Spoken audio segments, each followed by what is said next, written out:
right, welcome everyone. This is the Auburn School Committee meeting for October 23rd, 2024. Call this meeting to order. This is being conducted both in no more Zoom. It's being conducted in person and being recorded by Auburn Cable Television. All are welcome to join us in person here at 5 West Street.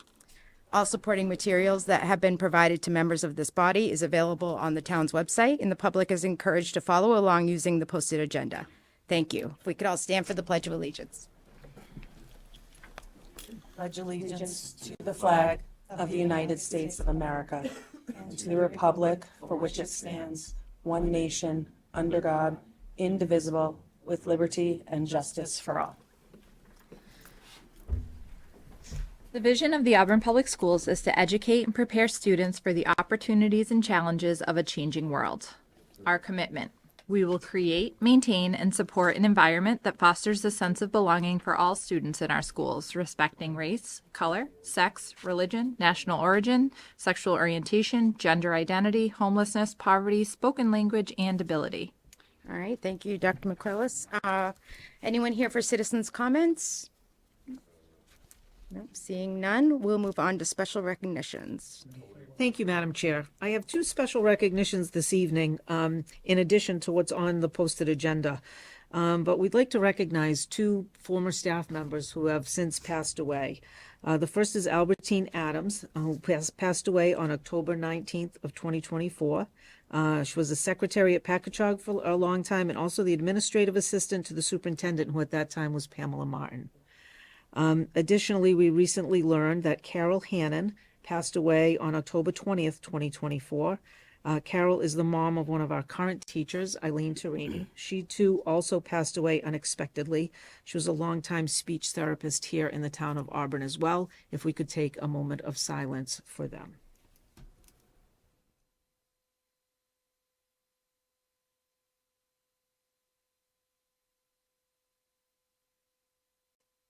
Thank you.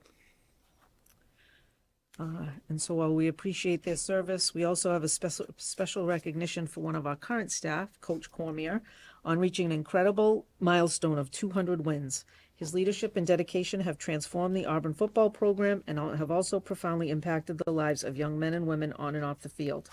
His mentorship has instilled the values of hard work, resilience, and integrity in his players and have shaped athletes into champions in every aspect of life. Here's to more victories ahead, both in games and in the lives you continue to inspire. He averaged over 8.2 wins per season throughout his 25-year coaching career in Auburn and is a 6-time Super Bowl champion coach. Nicely done, Coach Cormier. So we appreciate that. He had hoped to attend, but he is at a fitting for his daughter's wedding. That's coming very soon. So Yeah, that's much more great. important than being recognized for that. Yes. So, but Coach Cormier's up. Congratulate him on that Yeah, one. congrats to him. That is quite an accomplishment. Through the chair, my brother was his first captain his first year. All right, seek a motion to approve the minutes from October 9th, 2024. I have an edit. My name isn't spelled right on page 5. Oh, okay. That's all. Does that, Mandy? Got it. Okay. Make a motion to approve the minutes with the name edit. Second. for- All right, all those in favor? Aye. Aye. Okay. There's a vote, and we do have student reps here tonight, so I'll turn it over to you guys. Hi. Hi. So we just had our homecoming dance at the high school. It turned out super fun for those who came. The day before, we had a half day and we had an assembly for the school. At that assembly, we played some fun games for each class to compete in, and the seniors took the win, so that was good. At the homecoming football game, people came dressed in neon colors, and we went against St. Bernard's, but we won 28-6. Also, sports teams have been celebrating their seniors with senior nights throughout this month as we're breezing through the fall season. And there's some important dates coming up. On Tuesday, November 5th, it's Election Day, so there's no school for students, but there's Professional Development Day for staff. And Monday, November 11th, it's Veterans Day, so no school for students or staff. Our famous lip sync battle is fast approaching. We are getting excited for each grade level's performances at the Thanksgiving Assembly, and that will be happening on November 26th. We also just got Powder Puff approved.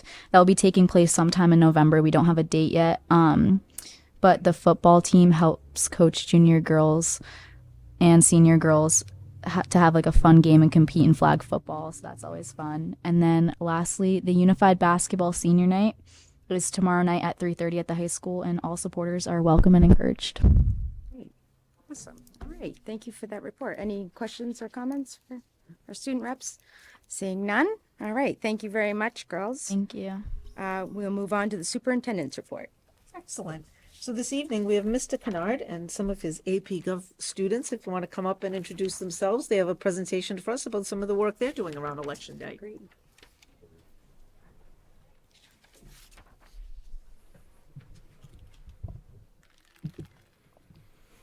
Great. Thank you all so much for having us tonight. And we're super excited to be here to tell you a little bit about what's going on with both the election and responsible citizenship at Auburn High School. I have 3 students with me tonight. If you guys would introduce yourselves.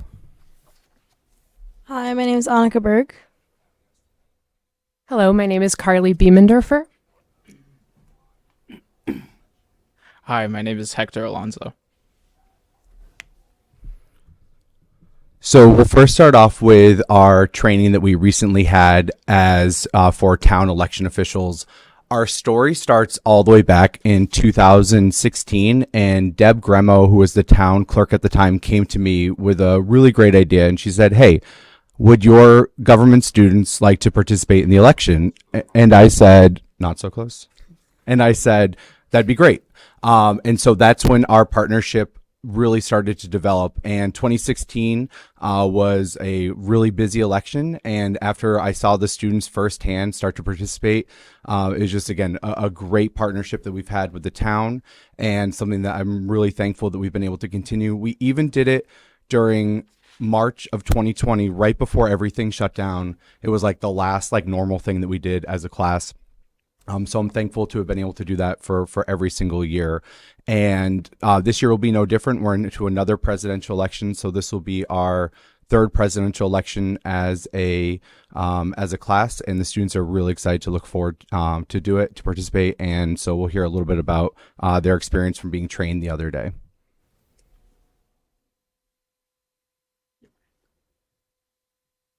Oh, sorry. I think we skipped all the way to the end. All of a sudden. Okay, there you go. 41 million members of the Gen Z will be eligible to vote in 2024. It is our responsibility to not only vote ourselves, but also to get people our age to vote as well. In AP Government and Politics class, we registered to vote and also volunteered to be election workers. Many of us are excited not only to cast our first ballot, but also to help out and see the voting process. Through these experiences, we hope to get our generation to be more apt to vote and get involved, especially with the number eligible to vote being so high as 41 million.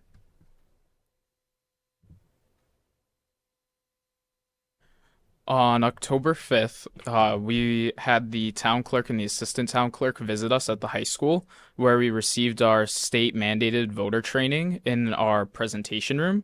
That included us going through all the different voting positions of where the voters check in, to helping voters at the voting booths themselves, all the way to getting the votes through the counting machines and making sure that everything runs correctly. They trained us through all of the different possible scenarios that could end up happening, most of which would just be to end up calling whoever the supervisor is that is there.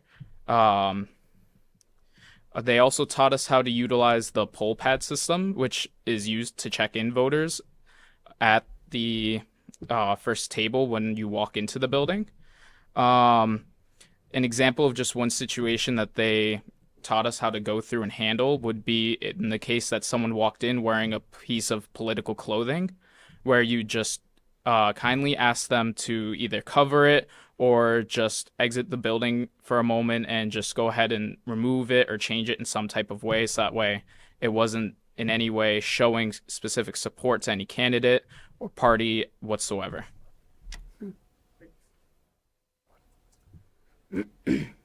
So, this is a picture from last week of our AP Government class being sworn in as election officials. Since we have gotten to reflect on the opportunities that AP Gov has brought to us, we become more invested in our community as we get to help Election Day run smoothly. Most of the class is very excited to help, considering that we've been anticipating this election for 4 years now. And I absolutely love this photo, and just when they all take their oath of office, it's a really special moment, and I'm really thankful for Ginger from the town hall for coming in and helping administer this, and Wendy, the assistant town clerk, coming in as well. Okay. So a few of the benefits of our adventure of becoming town election officials, I think it really comes down to the students being able to actually participate in the election. It's truly an amazing experience. And I've had, I believe, I did the quick math, and again, I'm a social studies teacher, so don't quote me on the math. But I think roughly we've had about 400 Auburn High School seniors be election officials over the years. And not one time has a student ever said, "Oh, that was terrible." Because I always tell them, like, if it was terrible, we won't do it. And they are honest, and they said, "No, it was a great experience. It's something that we would really honestly never do." And I think that it's a great way for them to work on their soft skills, to be able to practice their communication skills, to build relationships with other people in the community. And you'll notice that there's usually a large age gap between my seniors and the other people volunteering for the election. And it's great to see, like, the friendships usually develop pretty quick. And it's something that honestly they might not be able to participate in for a while just because of work, school, etc. So it's a great way to get involved. We've had a lot of former students get involved as well. And so overall, I've just been really thankful for this opportunity, and really thankful for the students to show enthusiasm.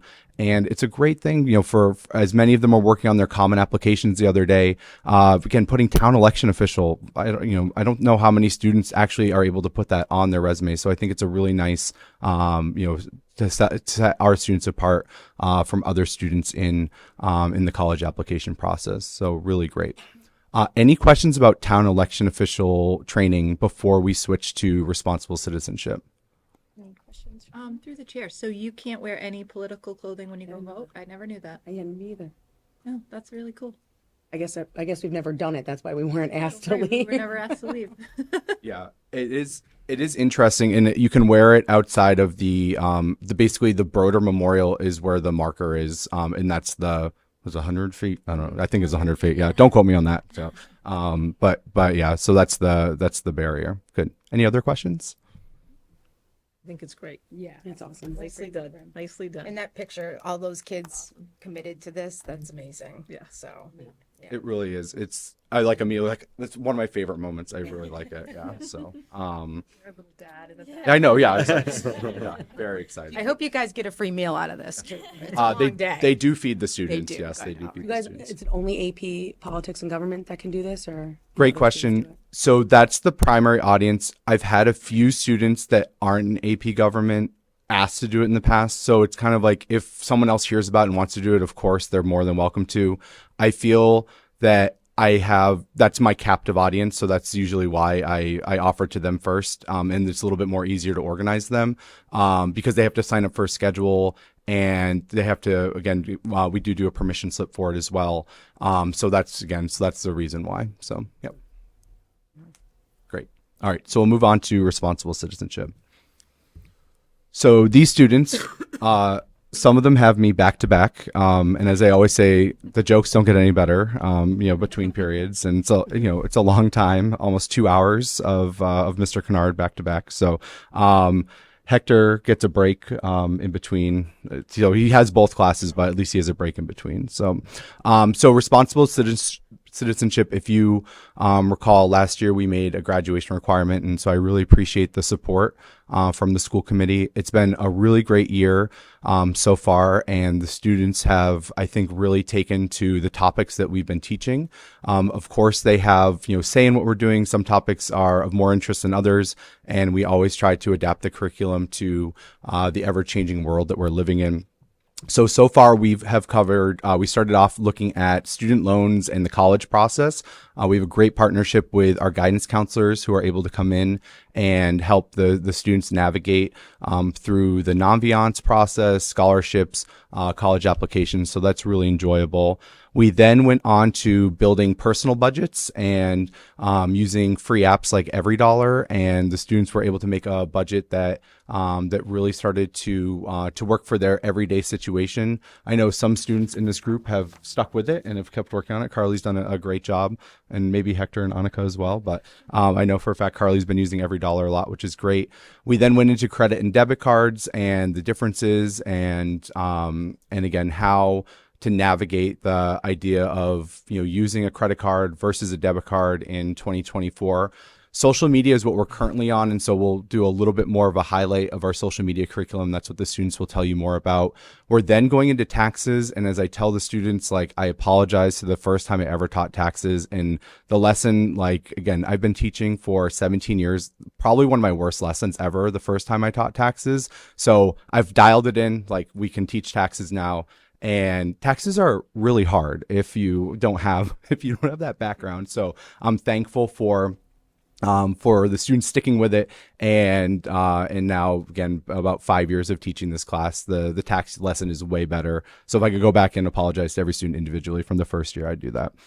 Then insurances, big purchases, and that's the direction that we'll be heading for the class. So we'll talk a little bit more about. I don't know why I'm sorry, it keeps jumping. Okay, Annika will talk to us a little bit more about social media. So, social media has a major impact on American citizens, especially tweens and teens, who by the time they go to high school, college, and careers already have a very large digital footprint. Many tweens and teens don't understand that everything they put online is now in the universe forever. It never gets taken down. They don't understand what a digital footprint really even is, and I feel this topic is very important because it's one that is expanding rapidly. The internet is never going to slow down or halt. Like, everyone is expanding it so very rapidly, and this topic this topic is something that's just going to continue to get more complex, and I think that it's really important to educate people as it expands. So our current data tells us that students are receiving smartphones between the ages of 12 to 13 years old. And even more so, about 42% of 10-year-olds have smartphones now, 71% of 12-year-olds, and then about 91% of 14-year-olds will have smartphones. And that's a far cry from the old clamshells that I had in high school, and a far cry from a Zach Morris phone from Saved by the Bell.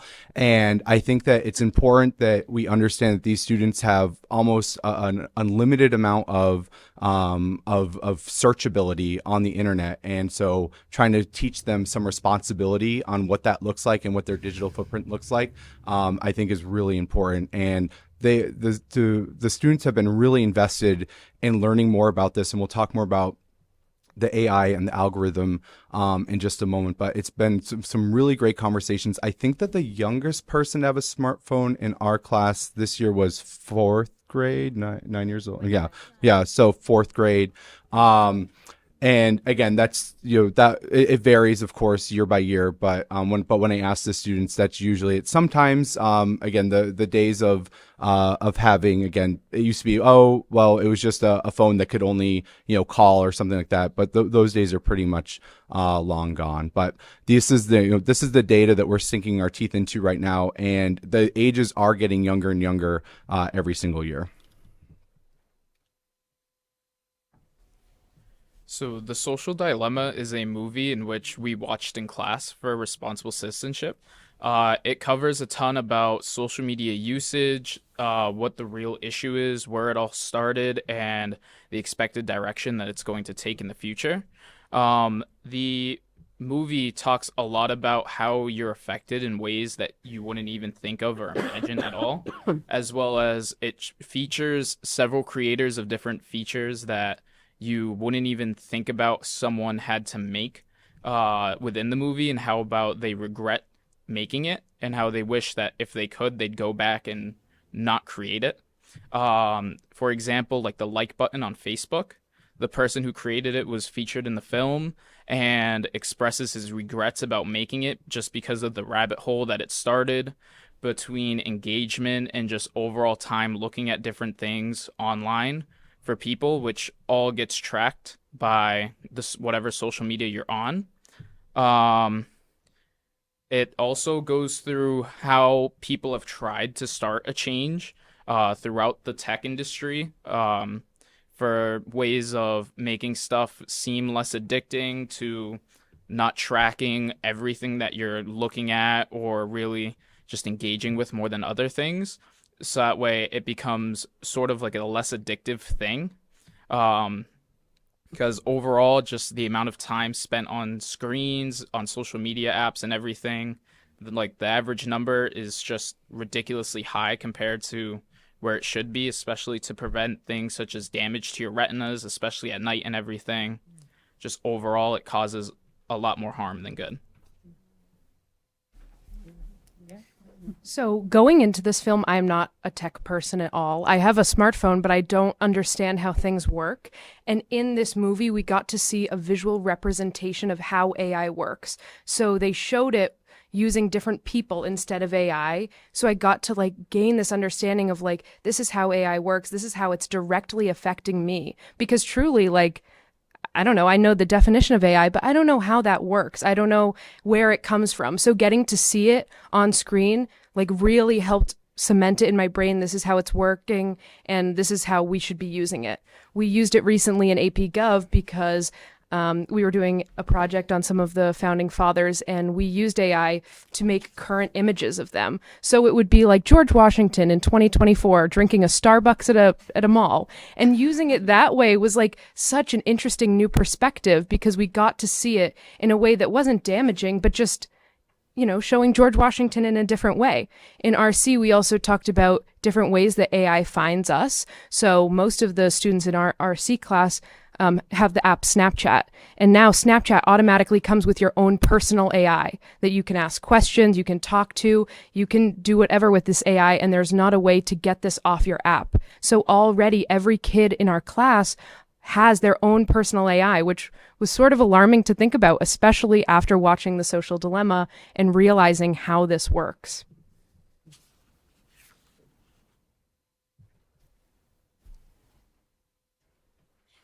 This is a quote by Cameron Dallas. It says, "You learn the hard way. That's the thing with social media. Nobody knows they're doing." I keep touching things. I'll just keep talking. I can say from my personal experience, I first got like a mobile, almost like cell phone in 4th grade. So I was, I think, 10 at the time. Like Mr. Kennard had said, it wasn't able to do anything besides call and text people. But in 6th grade, I was 12, and I got a phone that was able to do any of this. I got exposed to the apps such as Snapchat, Instagram, and all those apps that Carly and Hector were talking about as well.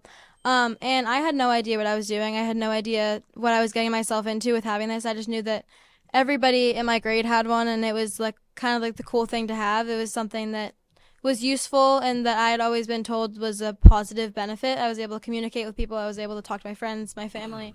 In case of any emergencies, I was able to dial 911 and emergency numbers. But I think that no one really knows the lasting impacts and how the algorithm even works, and specifically how the algorithm can do things like discriminate against you in a lot of different ways, like we had seen in the film we watched in Responsible Citizenship, The Social Dilemma. But in general, no one really knows what they signed up for, what they signed away. I mean, nobody really reads the terms and conditions. I don't know how many of you have read all the terms and conditions, but I definitely haven't. And so no one knows, and like Carly talked about, it was really interesting to see how AI even works, because I had always known the term, but I had never known what it even did and how it tracked every single motion that I ever did on my phone, how long I looked at something, how much I interacted with something, how long they could even keep me on an app. So I think it was just really interesting to see that that's all the things that go into your smartphone. That's everything that's keeping you engaged. And like this quote says, like, nobody knows what they're doing. No one knows they're signing up for. And I certainly did not. And I don't think a lot of people did. So it was really interesting for me to see that. So students will give just a few other takeaways so far from the class, and then of course we're happy to answer any questions. And again, we've just had been really great conversations. And it, again, as a millennial talking to Gen Z people, where from my generation it is Facebook and Instagram and a little bit of Twitter. For these guys, it's TikTok and Snapchat, and it's really interesting to see some of the screen time usage features that are built into the iPhone. Tomorrow we're doing an experiment on how many notifications they actually get during a class day. I know for a fact, based on some of the screen time data, that some of the students get well over, I don't think I'm exaggerating, was it 1,000? 1,100 Snapchat notifications a day. And 900 from behind me. So again, it's fascinating. So every time they get a notification from anything from Schoology, Gmail, TikTok, Snap, etc., they're going to do a tally up on the board tomorrow. And so we're going to see how, again, really tracking the distracting nature of their phones. Yeah, so it'll be interesting. Yeah, I'll send you guys a picture when we're done. Yes, please do. Okay, so any other takeaways? And then, of course, happy to answer any questions. The biggest thing that I got from the movie overall was the fact that when you're using a social media app, you aren't really the directed consumer of the app. The companies turn you more into the product more than anything, where they collect your data, they find out everything about you, what you like, then they take that and sell it to advertisers. They're not concerned about you spending money or doing this or doing that, just because whatever you do, they know about and they can sell as data to advertisers, specify exactly what to show you. That's why in cases where like you're just sitting near your phone talking about something, maybe you Google it once and then you go open an app and now you see 30 ads for it, because in this scenario, you're the product, you're the exact thing that they're selling more than anything. So, although this movie that we watched recently was so mind-blowing to me, my favorite part of responsible citizenship so far, as Mr. Kennard mentioned earlier, was the budgeting unit. So, the best part of taking a class with Mr. Kennard is that he wears his heart on his sleeve. Mr. Kennard is very transparent with us, which makes so much of an impact. So, when we were doing the budgeting unit, he was willing to sit down with us. At one point, I was like, okay, Mr. Kennard, this is what I make. What should I be doing with it? We pulled up my bank statements, and Mr. Kennard is just like always able to sit down and be like, okay, let's try this. This is what I do. He doesn't mind sharing personal information with us sometimes, and that helps. That experience, that wisdom from someone who knows more is what helps us. So now I have the budgeting app that Mr. Kennard taught us about, and I'm like, okay, I have $30 put aside this month for Halloween. Okay, I have $400 going into my college savings. Like, having that structure has been so important, and having someone lead the class that has just been so open with us, like Mr. Kennard has such a good, sorry, not to flatter you, but he really does. He has such a good head on his shoulders, and to listen to someone talk and just be so personable with us, but also so real. Hey guys, this is what my budget looks like. We don't go out to eat. We do this. That's so important, especially for kids who are just learning how to survive in the world. From a little bit of a different perspective, but also adding on to exactly what Carly had said, Mr. Kennard is so transparent with us and so great at doing this entire course. We make a joke a lot of the time. Oh, first I should say my favorite unit was the college unit, and we were doing a lot about like college applications and student loans and different things that go along with the college experience and the college application process. But with that, like, we would make a joke a lot in the class saying, like, oh, once we get our letters, like, we're just going to show him and he'll decide, like, what should I do? Like, what's best? Like, how much money should I be spending on this? Like, what am I doing? And, like, once we get our financial statements for every college, we'd be like, okay, is this good? Like, what am I going to do? But, I definitely think that he's just a great teacher of everything that he teaches. But my favorite was definitely the college unit and the student loans unit, just because it really opened my eyes to how much college really costs. Like, I would think I would look at something, I'd be like, oh, that's a nice school, I want to go there.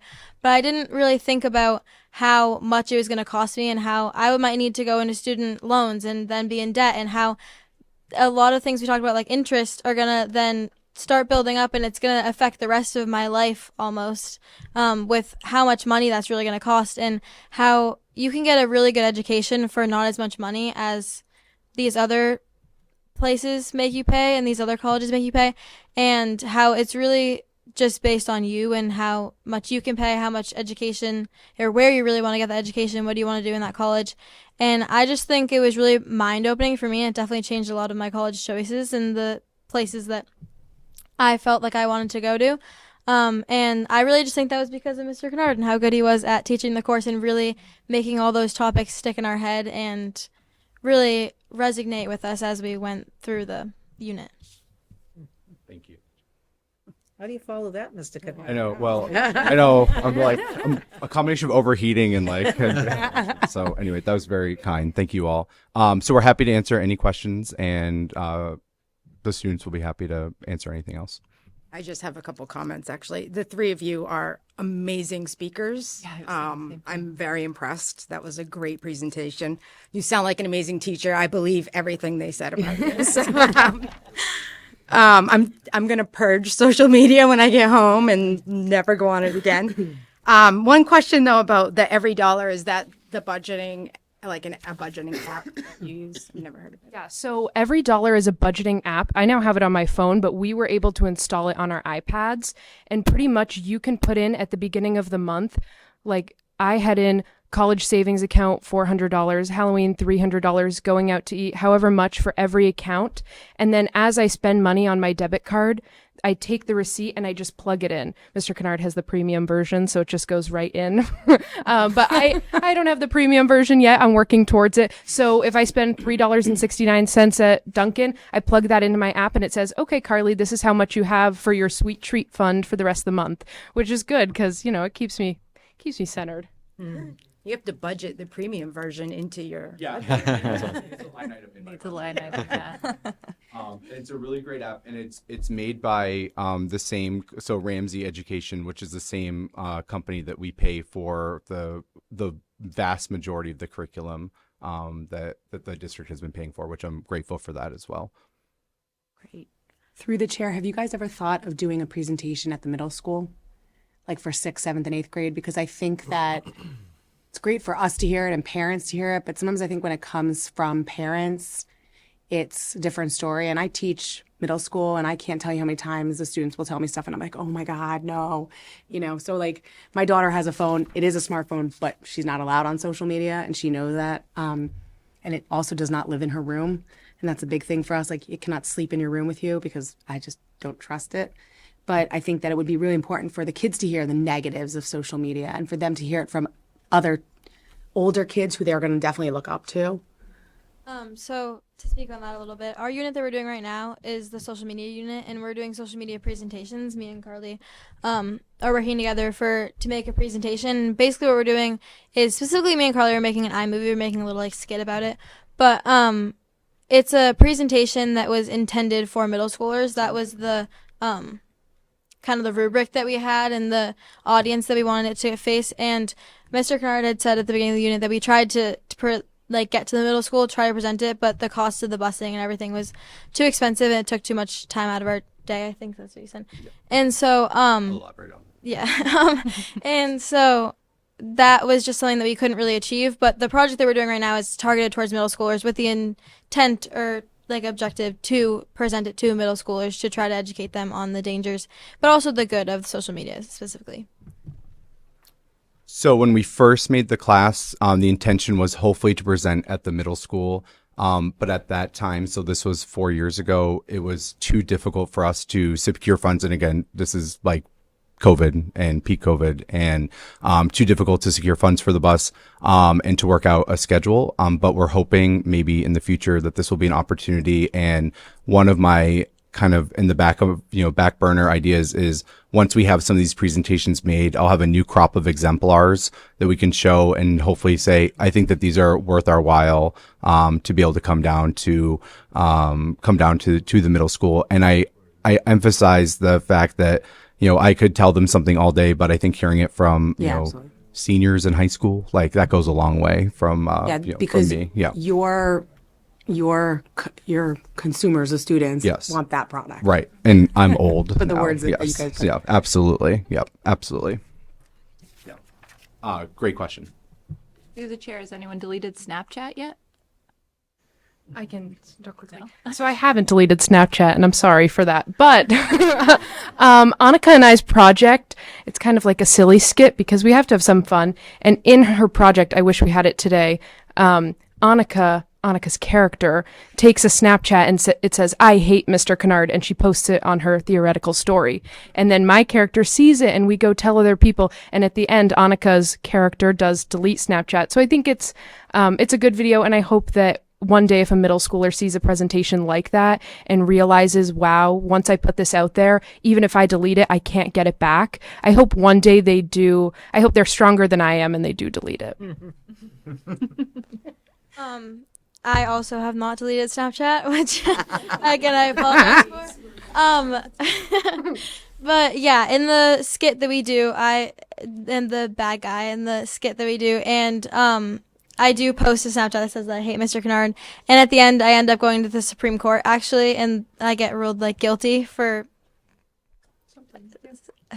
that, for posting on my story. But that whole Supreme Court end to it was kind of based off of the actual Supreme Court case that was ruled, where the girl was actually innocent in this case, and they proved that she had free speech to say whatever she wanted. But she did post something saying a lot of things about her school and her cheer team, and it went to the Supreme Court, and we learned about that in AP Gov along with responsible citizenship. They did rule that she had free speech, but I think that it was just a cool connection to what we were actually saying in the project and an actual real life situation that happened at the Supreme Court. How do I see this video? I want to watch Yeah, I wanna this. see this. We gotta see. It sounds great. If it's anything like this presentation, it's going to be great. So. And interestingly enough, through the chair, that you have free speech, but it doesn't mean that there's not consequences for your free speech. And so that's a big one too, that it's hard for students to comprehend that even though you have the right to say it, doesn't mean you should. Absolutely. I think it's Mahoney v. BL is what the case that you're Yeah, I've seen it. And through the chair, I just want to say thank you to Mr. Kennard. Yes, thank you. You know, we talk a lot about how do we engage kids in learning, right? And I think there's kind of a jackpot in this class. But it also fits a lot of things that I know way back when we did the first round of the strategic plan, right? There's a lot of talk. Kids don't know how to spend money. They don't know how to budget. They don't know how. That's been around in conversations for a long time. So to see this pulled together, to see these three very eloquent young people who give us all great hope for the future, because you're very impressive. It's just really something that I think speaks to, you know, we're rowing in the same direction and we're doing some great things in our school, and we just appreciate everything you're all doing. So nicely done. Very, very nicely done. Thank you. Yeah, spread your knowledge. Yeah. Doing the right thing. So. We found one of the easiest things, and this is straight from the video, and I ended up doing this, was one, I did delete my Instagram. But just turning off, thank you. But just turning off notifications so the students know I just have notifications on for text messages, Ring Camera, and fantasy football. And that's it. And that really has like freed up, I feel like, so much of my bandwidth. Especially I had news notifications coming in from 5 different news sources. Like, it's okay. It'll be okay. So anyway, so the notifications turning that off was like an immediate thing that they recommended in the movie. I did it. It actually felt pretty good. So there you go. Yeah. And thank you so much for having me. Thank you. So if you could come up, just shake our hands, and then you're all free to go. Nicely done. Good job, guys.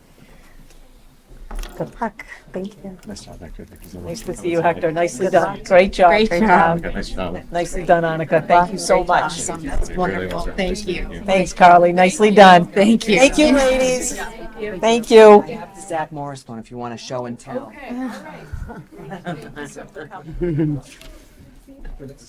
I don't think they got that reference. Spencer, thank you so much. Oh Nicely my done. gosh, you're Thank you so much. Great job. Thanks for everything. Making a huge difference. Nice job. Yeah, I don't know if they got that reference. You too. You too. Thank you. That was fantastic. Oh My God. Yeah, they are very eloquent. Very The eloquent. future. Very eloquent. All right, now back to reality, I guess. Yep. We will move on to unfinished business. In your packets, again, you have the copies of the 3 policies related to student data privacy and security and responsible use that Mr. Bouvier spoke about at our last meeting.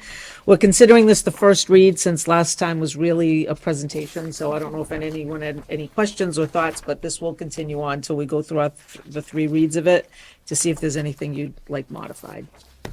Any questions or comments, concerns from anyone so far? Through the chair, really quick, the legal jargon that's in here, section 22 of the USC, somebody fact check that. So these policies are formatted, a lot of them come right from MASC. Okay. And then they're tweaked to fit our needs. So yes, and Eric has also, Mr. Bouvier has also collaborated. He's in an association for tech directors where they get this. So this wasn't, he didn't physically write every word of this. These are already best practices that are out That's there. what I figured. I Yes. just was like, I've never heard of Yeah. some of this. I Yeah. just wanted to make Yeah. sure. Okay. Yeah. All right, and thank you for that. Obviously, you're thoroughly. Yes. Yes. So, it's awesome. All right, so no more questions. So I guess another week. Yep. Or Another meeting. Another Yep. meeting. Yep. Yep. All right. All right, the next item is just the strategic plan update. So you do have a copy of the PowerPoint in your packet. I'm not going to go through everything that's in here, but I thought this was an appropriate time to just take a minute and talk about some of the things directly connected to some of the initiatives in the strategic plan so that we stay on course. And I think what you'll find is, and the reason I'm not going to read all of this to you is mainly because a lot of these things we've been talking about every week, which is, I think, the intent of a strategic plan, right? Is that it's not something separate and apart from the daily workings of the school, but it's something that is used and has helped to guide what we do. So the first slide just shows the overall cover page of our strategic plan with the big categories of teaching and learning, health, wellness, and safety, community partnerships, along with the 3 categories that are embedded under each of those. So I have a little bit of information about each of them. So the first one under teaching and learning is about enhancing the social emotional learning of our students. And so a couple of highlights from here. So on the left are the items from the strategic plan. On the right are the things that we're working on related to those.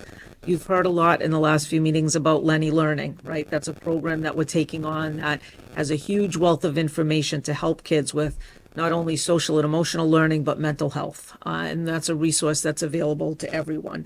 You'll also see here, again, we've talked about the Sandy Hook Anonymous reporting system that's coming. Again, another tool to help enhance the social and emotional learning of our kids. The next category of the strategic plan is about cohesive content programming. So right now, we are undergoing a review of novels being used across the district, particularly at the middle and high school level, to make sure that we're looking at through the lens of bias and as well as diversity. So what do our authors look like, and that kind of thing. And we've also, we've talked about investigating History Pilot, which is happening at Swanson Road in the middle school. That's supposed to be a highly rated, really effective program that we're excited about because some of our social studies programming is on the older side. So this is going to breathe some new life into what we're doing. Mr. Keller has led the way with ensuring that any curriculum we do bring on board is also noted in Ed Reports and Curate, which are 2 organizations that rank programming for effectiveness. And so we make sure that those are being used so that what we're purchasing and what we're using in our classrooms is has been proven to be effective for kids. And this is true right now. We're going to be piloting 2 separate math curriculum, and that would be looking at a K-8 implementation. So we, I think there are going to be some classes trying some of that out. So that's exciting as far as content going. Moving on, the next category around culturally conscious teaching and high expectations. So here you'll see, I note the ADL, which is the Anti-Defamation League that we've worked with.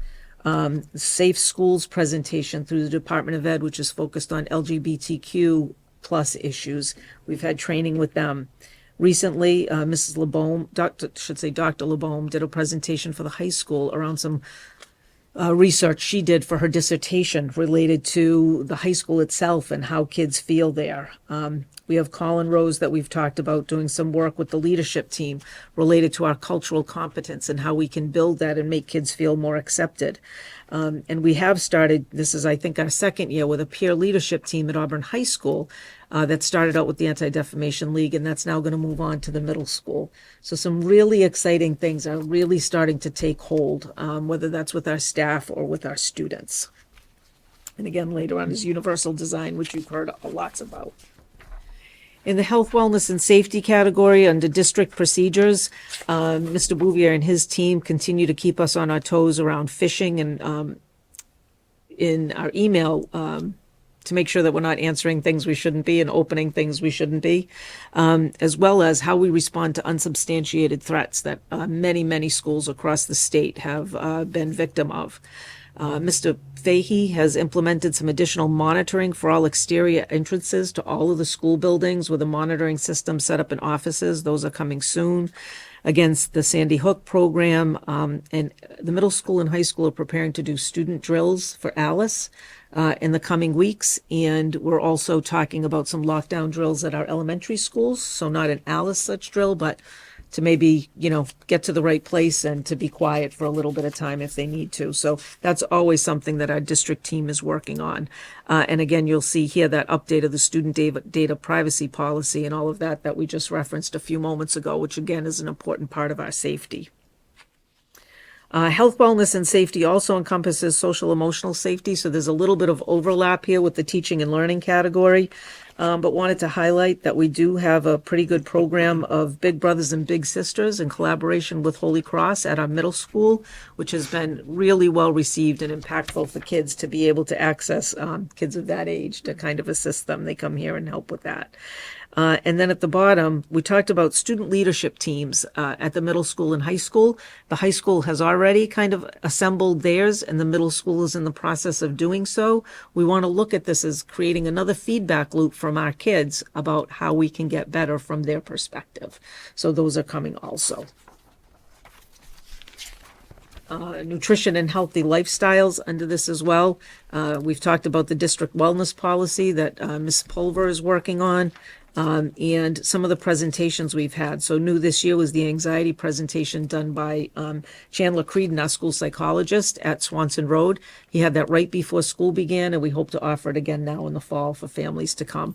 We know that anxiety is definitely something many of our students and families struggle with. So trying to keep up with those things also, along with the things that we've been doing right along. With civic engagement, it was interesting that responsive citizenship class, which is noted here, was highlighted this evening. That's something that really does go back to, remember the big strategic plan meeting that Dr. Brunel led? That was discussed back then. Kids don't know the difference between a credit card and a debit card, and what do you do? And what about these student loans? And they don't know. So to hear from our students that they're being immersed in all of that and getting that exposure is terrific. Same thing with Mr. Kennard's also been great with incorporating some town folks to come into his AP Gov class.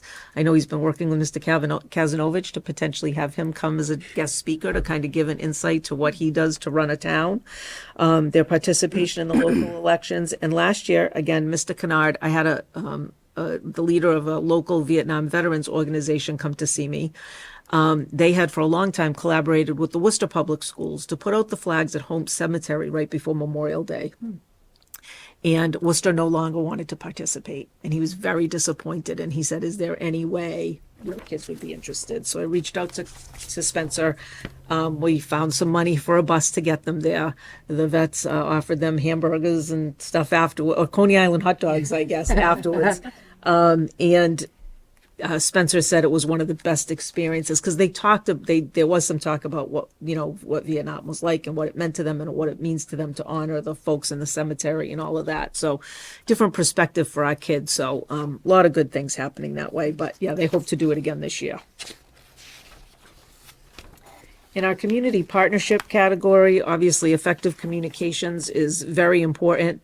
We continue to offer and will when we hear from the district attorney's office. We collaborate with the Massachusetts Aggression Reduction Center around bullying. They do presentations for our kids. As we've let folks know, we do have that community eligibility provision now, which allows for free lunch for all of our kids without the need for that application. And again, we have our peer leadership groups, and the peer leadership group now at Auburn High School does a student presentation on acceptance and inclusion to the freshmen as they come in. So it's these things are starting to get some legs and be embedded in the culture of the schools.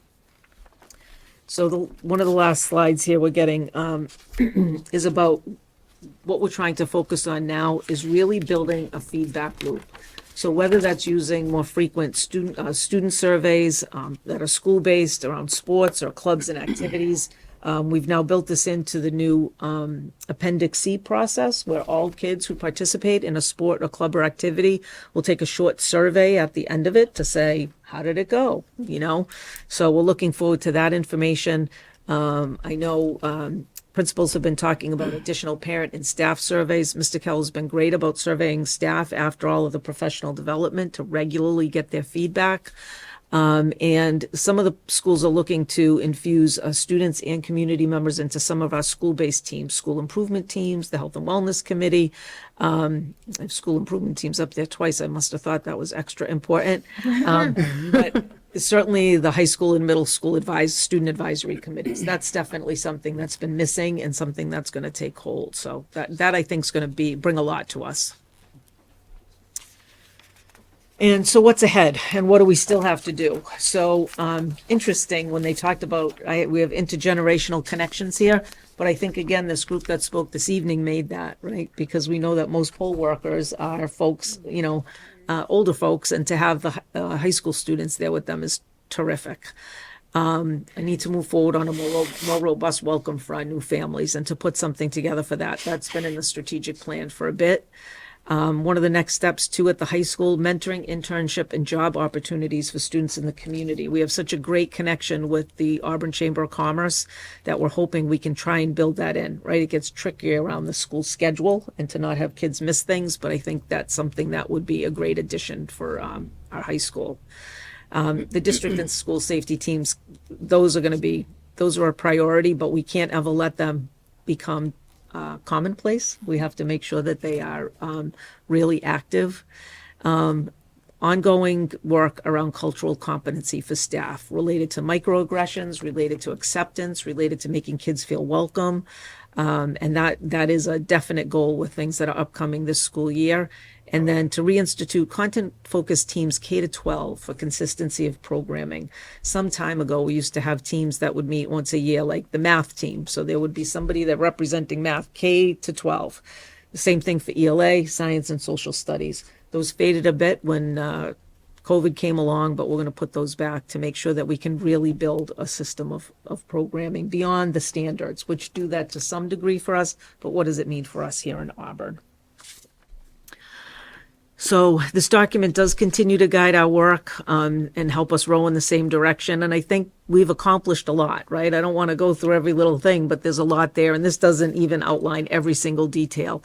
But it has been great to have this as a guide. And I use this quote often, right? But history will judge us by the difference we make in the lives of everyday children. And I think we're doing that, in lots of different ways. So I don't know if anyone has any questions about any of that. Dr. Shalene?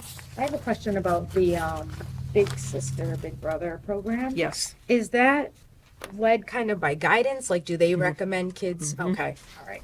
It actually has been Andrew Shore, who's our social worker at the middle school. He was the one that made the connection with Holy Cross and put the whole program together. And then he worked with the rest of the guidance team to determine students who might benefit most from that. And then there's a bit of a review process because, as you can imagine, right, we only have a limited number of the big brothers or the big sisters. So you have to be very particular about how you make those matches. But yeah, he's doing a great job. Oh, great. That's awesome. And then one other question. I know UDL has been slower at the high school level. I'm wondering, is there any progress there? Yes. So Mr. DeLongchamp at most of their faculty meetings is having Dr. Fridella give like 15-minute, you could try this, or kind of those things. So they're seeing it more frequently. And she's been doing some classroom visits as well. Okay. So great. yes. Work in progress then. Yes. All right. Awesome. I do hope that in my next communication out to families, I may put a link to this presentation so that folks can kind of see a bigger picture rather than just a narrative description of what's going on. All right, yeah, that's a great idea. All right, thank you for that. We'll move on to new business. So the next one is school improvement plans. So you have the school improvement plans for each of the schools in your packet. This is just a kind of an update because they tend to be 3-year plan or 1-year plans, but they don't start from scratch until every 3 years, right? So it's an ongoing process. I think what you're going to find, and what was, I think, a nice connection was there are lots of connection between what you see in the school improvement plan and what I just talked about in the strategic plan. And that's the whole idea, right? We shouldn't all be talking about very different things. We should all be talking about the same things, maybe in a little bit of a different way. So normally, and we didn't put this in the agenda, this would be an action item. So I leave it to the committee to decide if you vote tonight to accept the school improvement plans, or if you'd like one meeting to have a chance to go through and look at them before doing so. Thoughts? I'd like to look at them.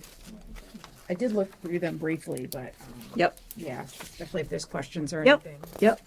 No problem at all.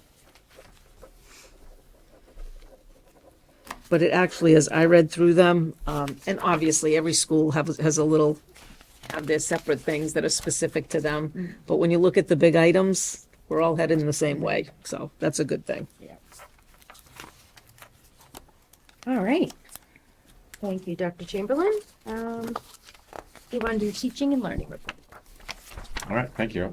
So I'm talking about two things tonight. The first is the vocal survey, which is a survey that is given to students in grades 4, 5, 8, and 10 across Massachusetts. It is based on the U.S. Department of Education's school climate surveys. And it is based on 3 dimensions of school climate: engagement, safety, and environment. It's an annual voluntary survey, so schools and or districts can decide whether or not they want their students to take it. It's administered online, and it's taken in grades 5 and 8 after the science MCAS, and then in grades 4 and 10 after math MCAS. So the results from Vocal just came out. And so I'm going to talk a little bit about what we're doing with the data, and we'll take a look at some of the data. But so there's 3 dimensions of Vocal. We look at engagement, safety, and environment.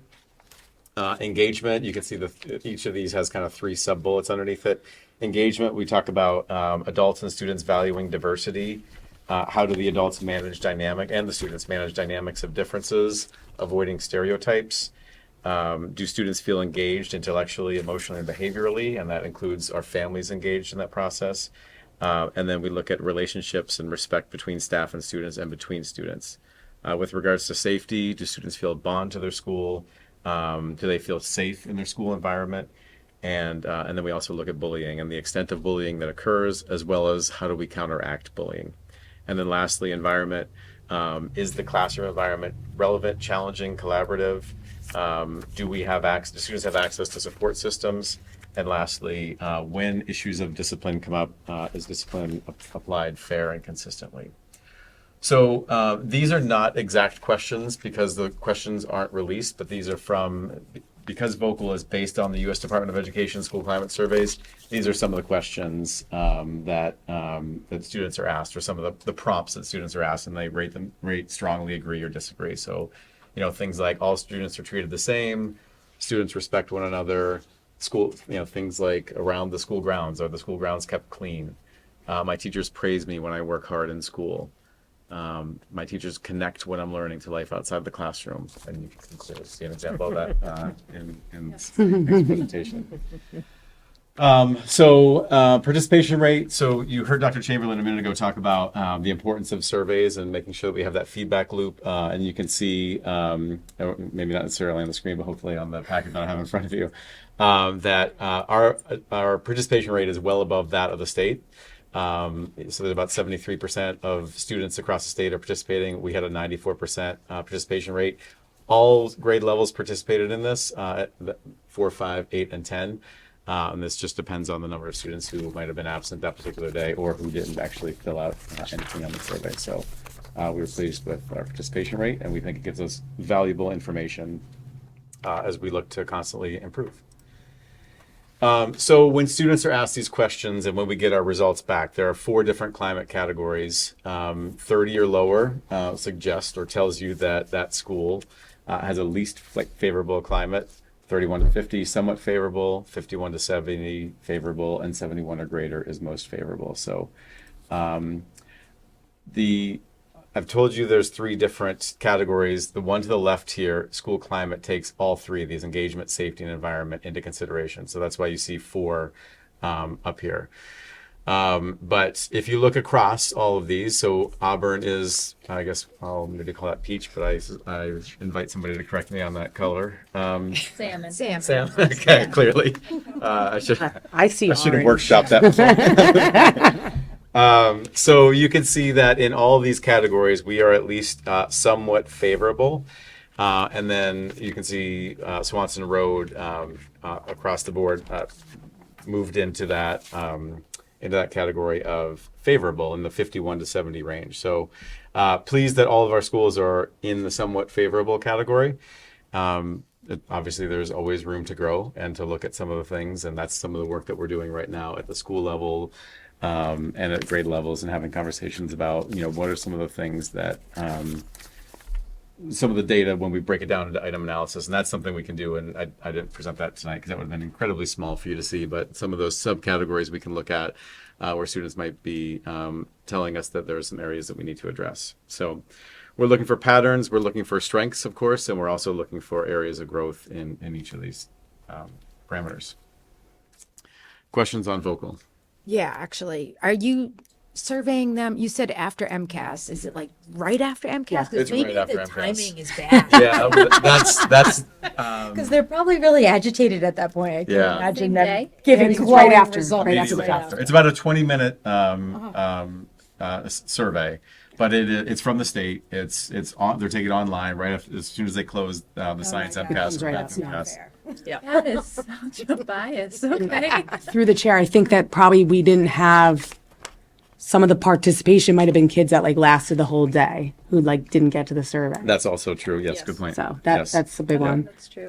Also through the chair, have we, like the question that I know you haven't seen them, but are they like a little less like higher level for like the little kids? Like, because I'm pretty sure if I asked my kid, are all students treated the same regardless of whether their parents are rich or poor? She's going to look at me like, I don't know. She's 8, So I'm just wondering Yeah. if like Age appropriate. if they're age appropriate, yeah. Because some of these I could see them asking at a high school level, but not necessarily. Like the school grounds are kept clean. Like that makes sense for like a 3rd, 4th grader. But, Yeah, and I honestly, I have to assume, but I actually don't know. They don't reveal, they don't show us the questions that are asked, but what they do tell us is they're based on the Department of Education's, and what I pulled from you are questions that are asked in that Department of Education, but that is just a general collection of the questions. It doesn't actually say who they're targeted for, what age level they're targeted for. Through the chair, how did we rate compared to the state average? Yeah, so the state average is right in that ballpark. So in that, Okay. And I think I want to say that it varied on there, but and actually the state averages you can look at on the Department of Education website, where you can see where they were. But they were in the, I want to say, in the 45 to 55 range. Yeah. on most of these So things. all kids are agitated. That's Yeah. it. Yes, So that's good, as long as we're all consistent across So the the whole board. state gives it the day of the MCAS? That is, yep, that's Okay. how it is administered. And that's why I think some districts choose not to do it. And, on the one hand, we get that. On the other hand, it's really valuable information. It's free to school districts. And what the dashboard that comes behind this for schools, they can really drill down through the data. So that's a really good thing. So you don't want to pass up the opportunity to have something like that. But no, I would agree, timing's not the best. Yeah. Through the I mean, still really good data to have. And through the chair, I'd be interested to know why, the kids thought that at Auburn Middle, while safety was a big issue, that seems to be our lowest score. So it'd be interesting to see like where that Yeah, why? eases out. Like, why did they think that? And middle schoolers are uber sensitive, so they probably think they're being bullied all the time. I would say though, we have very safe schools. So Yeah. they obviously, We do. yeah, they don't know. Yeah, I would 100% agree with you. And as a former middle school educator and former middle school principal, I know you're Yeah. a middle school educator as well. It is very common for you to see elementary rating things high, and then because of all the Yeah. things that are going on in the life of a middle school age child, Yep. things to kind of go down. And their perception of things are Yeah. it's very clouded by a lot of things. Hormones. Hormone. I wasn't gonna say it, but yeah. Good job, Swiss. Yeah, Swiss really did well.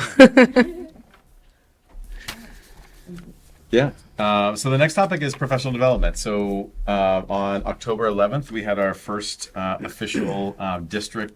I don't have to say official. We had our first district professional development day once the students arrived to us. Of course, we have the 2 days prior to students coming, but it was our first day, and we had a lot of stuff going on that particular day. And so I'm just going to touch on a few. I've organized this by the strategic plan items, and in particular, I'm going to talk about the first two tenets of our strategic plan: teaching and learning, and health, wellness, and safety. And so, teaching and learning, the piece around enhancing social emotional learning support. Relationship mapping, you've heard that before. That is something that's really important to us as a school district, is making sure that every single student has a connection to somebody in a school. And so the middle school staff spent some time looking at students and identifying, who is connected to this kid, and what are ways, if there isn't somebody who's connected, if we don't know that student well, that we can connect to him or her. Moving down to the next category, creating cohesive content programming. I'm going to talk a little bit when I get to the slide about these first two, building literacy routines and literacy launch. Writing has been a major focus of our professional development and conversations over the past couple of years about how we can improve our writing. We've looked at our MCAS scores. We've had conversations with teachers. This is an area that we feel like we need to develop some consistencies. So that's what those first two are. Elevation, again, I'll talk about that in a minute when we get to the slide, where we get into that. Investigating history, you've heard me talk about it. Dr. Chamberlain talked about it a little bit ago. We're very excited to be piloting investigating history in grades 5, 6, and 7 this year. So we had somebody from Primary Source, the people who wrote the curriculum, meet with our grades 5, 6, and 7 teachers on October 11th and talked about how to properly introduce the curriculum, how to move through the lessons, how to integrate different pieces of that. Our preschool staff worked on universal design for learning for our youngest learners. And speaking of which, I wanted to actually go back to the question you asked, Jesse. And one of the things we're doing this year around universal design for learning is we actually have all our coaches enrolled in a course where we're working to build their skills to the point where they're coaching. We had coaches coming in from outside in past years working with our teachers and building up their skills. And one of the conversations Dr. Chamberlain and I had is we believe we have the skill and the talent here in our district. So how do we get them the skills where they can become coaches and potentially even go out to other districts, although we want to obviously keep them here, but to raise up the skills of everybody in the school district. So, and that's one of the courses that Dr. Fidella has been enrolled in and working with our coaches throughout the district. That's great. And then the last item on here is vertical alignment. So we had our K-12 art and music staff working together to build horizontal and vertical strategies around what they're doing in the classroom. And then around health, wellness, and safety, promoting social and emotional health in all of our schools. Lenny Learning is something I'm going to talk about in a second. You've heard Dr. Chamberlain reference that, but our K-8 nurses, counselors, and wellness educators were part of a webinar with Lenny Learning, and the high school nurses, counselors, wellness educators, and community, the people who lead community. Why am I blanking on the name of what we call them? The people who are in Appendix C who lead the communities at the high school level. But anyway, they're being trained in Lenny Learning. Oh, yeah. And then you heard also Dr. Chamberlain a moment ago talk about Dr. LeBaume leading a session on school climate and cultural responsiveness. She led a session looking at artifacts that students provided to her as part of her doctorate work around those students, particularly students of color, and their experiences at Auburn High School, and talked about implicit bias and microaggressions. And she received really positive feedback on that. Okay, so Lenny Learning, we've talked about. I would love to, at a future session, get more deeply into Lenny Learning so you can really kind of see how this all works. But it is a tool that we're using this year. It supports educators in creating customizable guidance lessons. Pre-K to 12 social emotional learning is part of this program. They have a tremendous library of materials and resources they created by Yale, Mass General, Columbia University, and more distinguished institutions. So this was the Zoom that we were on, and they were showing us, and one of the questions they asked beforehand is, what health challenges does this group feel like they need resources for? And not surprising, anxiety, bullying, depression rose to the top. And so they tailored that presentation to show them where they can find those resources within Lenny. You can go into Lenny Learning and you can say, I need a 15-minute lesson for 8-year-olds that includes a video and something interactive. And Lenny will then, within less than a minute, will put together a lesson plan that has again been vetted by those institutions that I mentioned before. So Lenny is the AI. Yes, and I'm always careful to say it's not just AI just scouring the World Wide Web. It is a very targeted, vetted list of resources that they come forward with. But the counselors and the people on that call walked away very impressed. The next item is Elevation. So we are using Elevation this year, which is very exciting. It's a program that offers all educators in the school districts access to goals, progress, and instructional tools for our English learners. So on this call were our English learner educators, teachers, and tutors, and we were learning how to use Elevation. Now, the next part of this is going to be rolling this out to all teachers, but it is a really slick tool, really nicely integrated with PowerSchool. Teachers can go in here and see what are the things that my English learners are working on, what are their goals, and also we can communicate with parents through Elevation around their progress reports, etc. Okay, so then writing are the next two slides. There's some other things, obviously, that we did on October 11th, but not everybody got me pictures.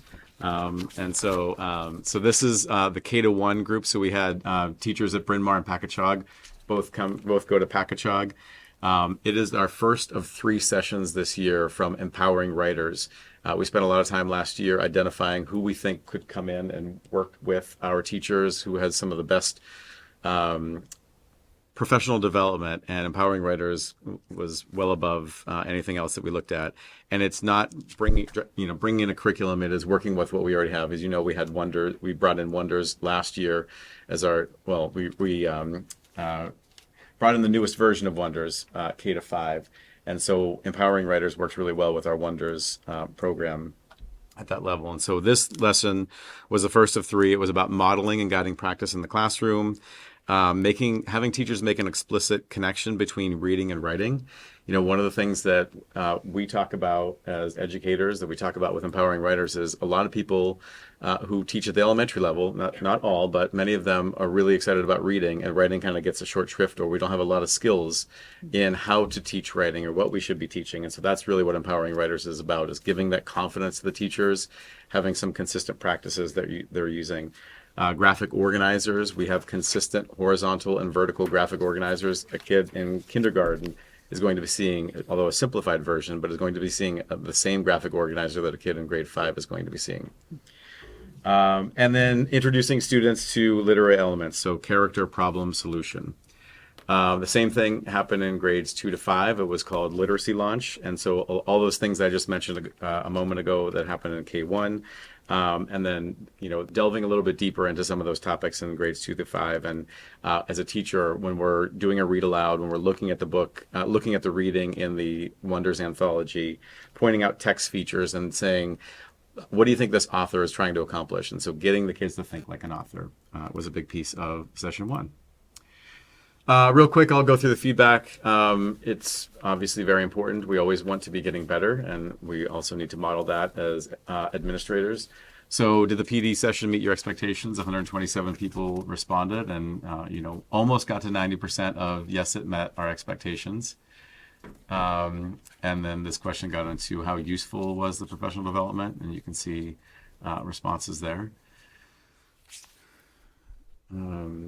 And then people had the opportunity to offer some individual feedback, and I think you hopefully can read it in your packet. But there were some things that really stood out here that made us feel good as organizing and bringing in the professional development. But overall, really, really positive day, positive feedback. Good to see moving a lot of those things in the strategic plan forward. So then our next professional development day is coming up soon. The students mentioned it earlier, but November 5th, it's election day, and we are really excited to have Brian Mendler, who is a nationally recognized, highly sought after presenter, come and speak to all of our staff, pre-K through 12, to talk about building relationships and how to work with some of what can be sometimes our most difficult students who can challenge us for a variety of reasons.